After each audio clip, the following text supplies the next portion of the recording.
Hello again, YouTubers, on SpongeBob 101, back here again on the SpongeBob channel with another episode review video. In this video, we are reviewing Kamp Koral SpongeBob's Underyears episode 13, Are You Afraid of the Dork? This is, by the way, a 22-minute episode, so that's great.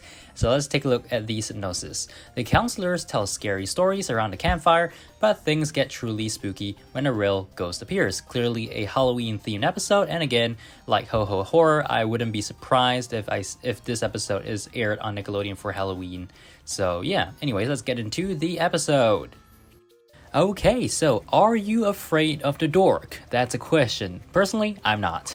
And I thought it went by really quickly. I felt like this was a 15-minute episode, probably because the Flying Dutchman portion of this episode was particularly memorable. Now, before we actually get into the topic, I do want to point out that since the Flying Dutchman appears here, I mean, technically he didn't really meet SpongeBob and Patrick for the first time in ARC, but then again, Kamp Koral doesn't really share continuity in some sense, so I guess that doesn't really matter. But anyways, it's great to see the Flying Dutchman here.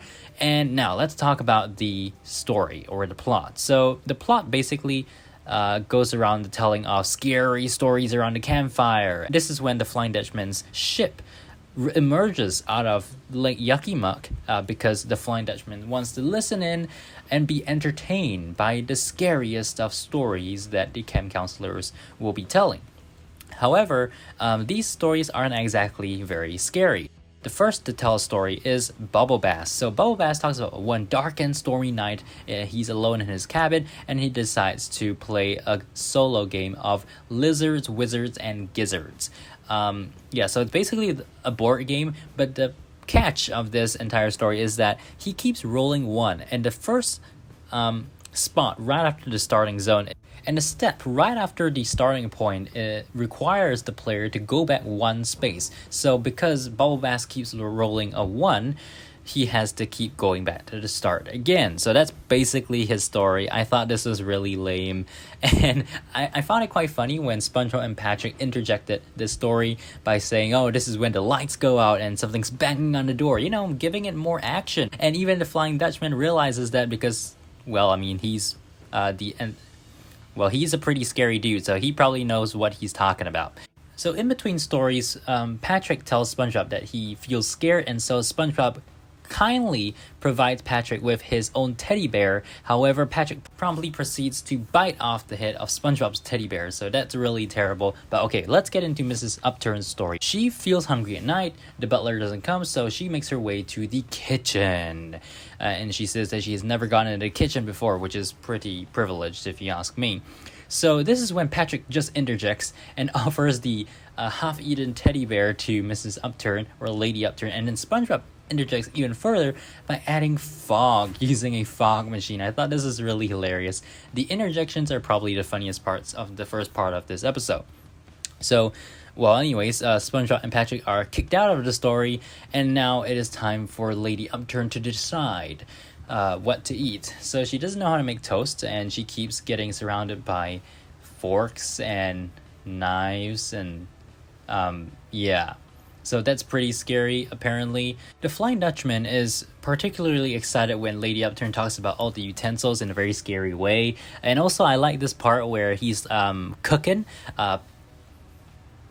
He looks like he's cooking a parrot, like Potty or something like that. But yeah, that parrot is gonna be eaten, right? So the climax of the story is basically Lady Upturn is scared of sporks, and this is when she whips out a whole bunch of sporks and just throws it at the audience. And I thought this was just so lame, but seems like I'm not alone, because the Flying Dutchman thought that was absolutely ridiculous. And so it is up to him to add a little scary into the stories. This is when the Flying Dutchman makes his presence known. Of course, everyone is super freaked out and tries to run away, but because of his green thumb, he manages to capture everyone and hold them captive.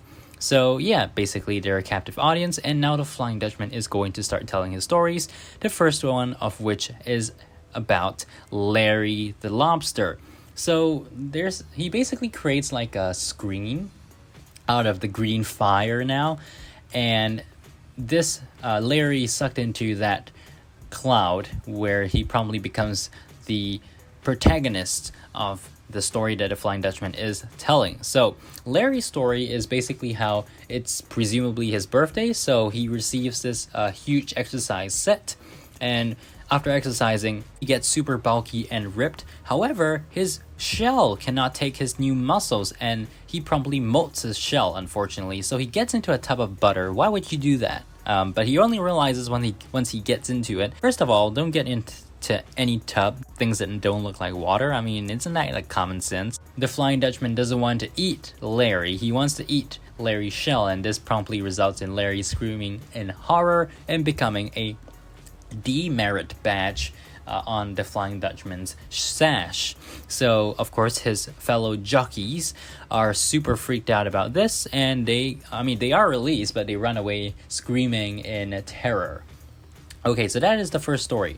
Now the second story has to do with Bubble Bass. So Bubble Bass is sucked into that screen, and there's this short intermission where the Flying Dutchman gets really annoyed because the screen has gone grainy, and he's like complaining how he paid for super fast Wi-Fi or something like, or internet or something like that. But anyways, the story gets back on track, and Bubble Bass's story involves a meteor which comes crashing down and exposes Bubble Bass to, well, a whole bunch of X-rays or something like that, and this gives Bubble Bass, you guessed it, superpowers. Yay! So he makes himself a superhero and is promptly surrounded by everyone who still call him funny names. And it turns out that instead of wanting to join his league of superheroes, they are actually all super villains. So yep, they're gonna gang up against him, and that's pretty much enough horror for Bubble Bass to become a patch on the Flying Dutchman's sash. Likewise, Kevin and Harvey run off screaming, and it is time for the Flying Dutchman to move on to a scary story featuring Lady Upturn. However, Lady Upturn has her means and ways of getting out of stuff like that. She offers to open an unlimited line of credit for the Flying Dutchman if she doesn't get a scary story, and so this results in Flying Dutchman's ship turning into a yacht, which I thought was pretty funny and pretty cool as well. While not giving Lady Upturn a story, does make her into a patch nonetheless, and her associates are scared off as well. So this brings us to the last story, which I thought was the coolest and most silly. If you haven't watched this episode, definitely watch it because I thought it was awesome. Squirt Disappears. So unfortunately, the Flying Dutchman cannot, or actually fortunately, the Flying Dutchman cannot tell a tale about Squidward. However, SpongeBob and Patrick start tinkering with the ghostly screen, ignoring demands by the Flying Dutchman to get out of there. This results in the Flying Dutchman involving SpongeBob and Patrick in a scary story of his own, specifically being in trouble. SpongeBob and Patrick are in Camp Master Krabs' office, and they have an axe with their fingerprints on it, as well as a chopped off head of lettuce. I thought this part was really silly because Camp Master Krabs comes down in a clown outfit, and so SpongeBob and Patrick take it really lightly. So after avoiding the hammer, they whip out the water bottles and spray Krabs with water, and then there's a whole part where Krabs is trying to catch him with a jellyfish net. I'm not sure how you're supposed to do that, and Patrick bursts through the door pretending to be a baby and whacking Krabs with a baby milk bottle, and this results in the Flying Dutchman revealing himself from within Krabs. Now this scene is actually pretty creepy if you look carefully, because Mr. Krabs' eyes are still there. It's as if like Mr. Krabs was still alive and then the Flying Dutchman, just broke right out of him. So that's kind of So SpongeBob then brings in reef blowers and blows air against the Flying Dutchman, which results in him splitting into multiple mini Flying Dutchmans. They manage to make a fool out of the Flying Dutchman. However, this is when they then realize the power of snapping their fingers, because by snapping their fingers, they turn the Flying Dutchman back into a Dutch boy. This part reminded me of the Lilliputians in Gravity Falls, if you know what I'm talking about. They find him really cute, and honestly, I don't think he's particularly cute. It's kind of weird as well. SpongeBob promises that he will make camp super awesome for the Flying Dutchman. Or should I say, walking Dutch boy. They go jellyfishing, and then that little activity where they swing from the rope. There's one part where Pearl is just hopping on the walking Dutch boy's body. I'm not sure what this was all about. And then them getting wedgies as well, which I thought was particularly funny. So we then come to a campfire within the campfire story, where the Dutchman finally learns how to snap his fingers and things go back to normal.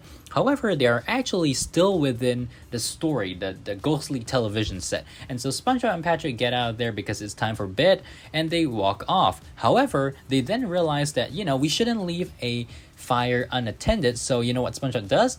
He takes a bucket of sand, dumps it on the ghostly green flame while the Flying Dutchman is still in that ghostly television. So this results in the Flying Dutchman, being destroyed in a sense, and he becomes a patch on SpongeBob's shirt. Meanwhile, all the camp counselors are finally released from their ghostly imprisonment and have their butts on fire. So yeah, I thought this was also very funny. And overall, this episode, I will give it a 9 out of 10. It's a very interesting Halloween special because there are a lot of things that could have gone more straightforward. Like, for instance, when I first watched the part about Larry's story with respect to the Flying Dutchman, I thought that he was just going to become like a monster or something and start destroying the camp. So that's horror, right? But I'm glad they didn't do that straightforward thing. With Lady Upturn's non-Flying Dutchman story, I don't have much to say about it. I'm not sure how I could improve it, honestly.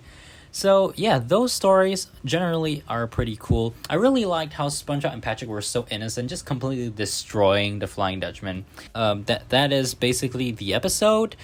If you have watched it before, comment box below what you thought about this episode. I thought it was a decent, not just decent, but actually a pretty good 22-minute special.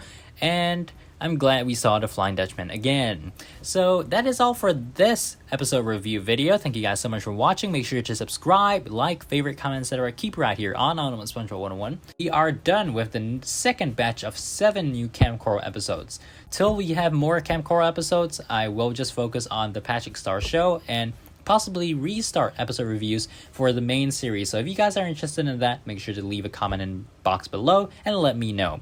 So till the next one, see ya!